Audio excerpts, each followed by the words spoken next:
ప్రపంచవ్యాప్తంగా అనిశ్చితి నెలకొన్న భారత్లో రియల్ ఎస్టేట్ మాత్రం ఫుల్ జోష్లో ఉంది. ముఖ్యంగా హైదరాబాద్ ఇళ్ల కొనుగోలు ఒక్కసారిగా పెరగడం అందరినీ ఆశ్చర్యపరుస్తోంది. కేవలం 3 నెలల్లోనే వేల సంఖ్యలో ఇళ్లు అమ్ముడయ్యాయి. అసలు ఈ భారీ డిమాండ్కు కారణం ఏంటి? ఇటీవలి నెలల్లో ప్రపంచ ఆర్థిక పరిస్థితులు, అంతర్జాతీయ ఉద్రిక్తతలు, మార్కెట్ అనిశ్చితి వంటి అంశాలు అనేక రంగాలపై ప్రభావం చూపించాయి. ఈ పరిస్థితుల మధ్య కూడా భారత రియల్ ఎస్టేట్ రంగం మాత్రం స్థిరంగా ముందుకు సాగుతోంది. ముఖ్యంగా కొత్త ఇళ్ల కొనుగోలులో గణనీయమైన వృద్ధి నమోదవుతోంది.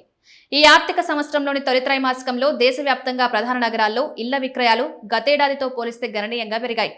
దేశంలోని 9 ప్రధాన నగరాల్లో ఏప్రిల్ నుంచి జూన్ వరకు జరిగిన హౌసింగ్ సేల్స్ ను పరిశీలిస్తే 1,00,000కు పైగా ఇళ్లు అమ్ముడైనట్లు రియల్ ఎస్టేట్ విశ్లేషణలు సూచిస్తున్నాయి. గతేడాది ఇదే కాలంతో పోలిస్తే మొత్తం విక్రయాల్లో దాదాపు 19% వృద్ధి నమోదైంది. ఈ జాబితాలో హైదరాబాద్ కు కూడా ముందంజలో నిలిచింది. గతేడాది తొలి 3 నెలల్లో అమ్ముడైన ఇళ్లతో పోలిస్తే ఈసారి హైదరాబాద్ లో సుమారు 22% వరకు విక్రయాలు పెరిగాయి. అంటే వేల సంఖ్యలో అదనపు ఇళ్లు కొనుగోలుదారుల చేతులకు వెళ్లాయి. ఐటీ రంగంలో ఉపాధి అవకాశాలు, నగర విస్తరణ, కొత్త నివాస ప్రాజెక్టులు, మెరుగైన మౌలిక వసతులు, మెట్రో కనెక్టివిటీ వంటి అంశాలు ఈ డిమాండ్ పెరగడానికి ప్రధాన కారణాలు. బెంగళూరు, నవీ ముంబై వంటి నగరాల్లో కూడా హౌసింగ్ మార్కెట్ బలమైన వృద్ధిని నమోదు చేసింది. నవీ ముంబైలో అత్యధిక వృద్ధి కనిపించగా బెంగళూరులో కూడా భారీ స్థాయిలో కొత్త కొనుగోలుదారులను ఆకర్షించింది.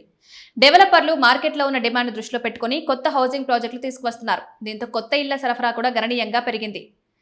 మరోవైపు కొన్ని నగరాల్లో మాత్రం పరిస్థితి భిన్నంగా ఉంది. ఢిల్లీ, ఎన్సీఆర్, కోల్కతా వంటి ప్రాంతాల్లో ఇళ్ల విక్రయాల్లో స్వల్ప తగ్గుదల నమోదైనట్లు నివేదికలు సూచిస్తున్నాయి.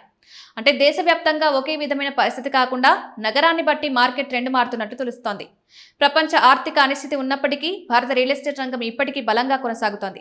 హైదరాబాద్ వంటి మెట్రో నగరాల్లో ఇళ్లకు పెరుగుతున్న డిమాండ్ భవిష్యత్తులో కూడా ఈ రంగం మరింత విస్తరించే అవకాశాలను సూచిస్తుంది. అయితే ఇల్లు కొనుగోలు చేయాలనుకునే వారు ధరలు, లొకేషన్, బిల్డర్ విశ్వసనీయత, రుణ వడ్డీ రేట్లు వంటి అంశాలను పూర్తిగా పరిశీలించిన తర్వాతే నిర్ణయం తీసుకోవడం మంచిది.